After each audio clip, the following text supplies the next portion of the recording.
Well, congratulations on a beautiful show. And Morfydd, I want to start with you because you play Galadriel. You play the role of a lifetime. So, talk about bringing this timeless character to life, and sort of the serenity and wisdom that she embodies.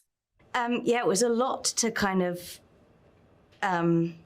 It seemed frightening to approach playing a character like this because not only is she magical, but she's also kind of magical amongst the magical.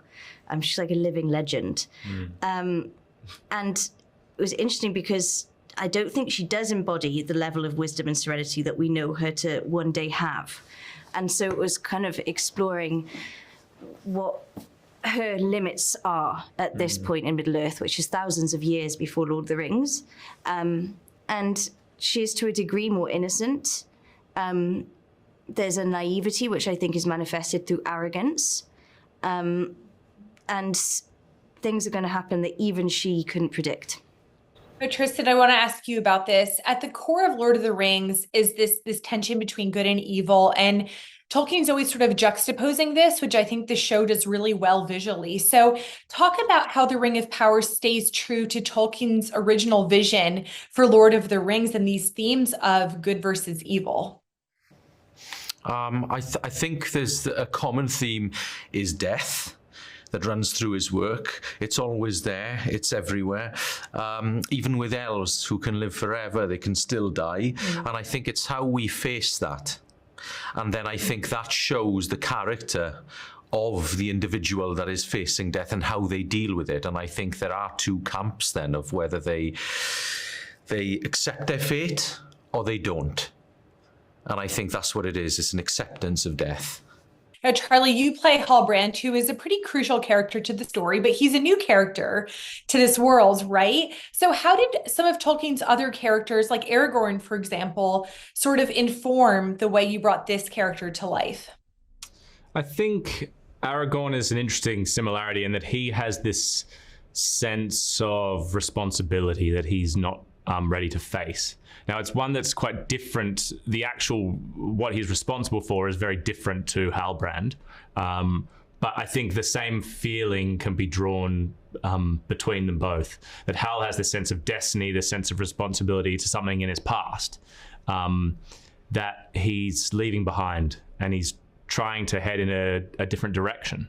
But then there's also similarities with other characters in the Legendarium, characters like Beren and Turin and Boromir even. Now, Morfydd, sacrifice is such a theme throughout Tolkien's work: sacrifice, unity, courage.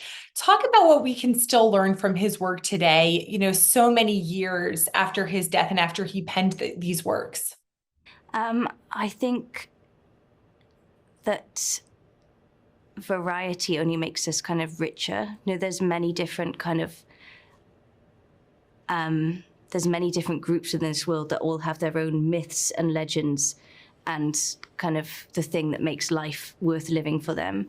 But also I love that the reason I love the creation of the hobbits is that there's these creatures that could be seen as weak because they're small, they're not they can't fight in battle. They don't live forever, but what they do is live truly and completely.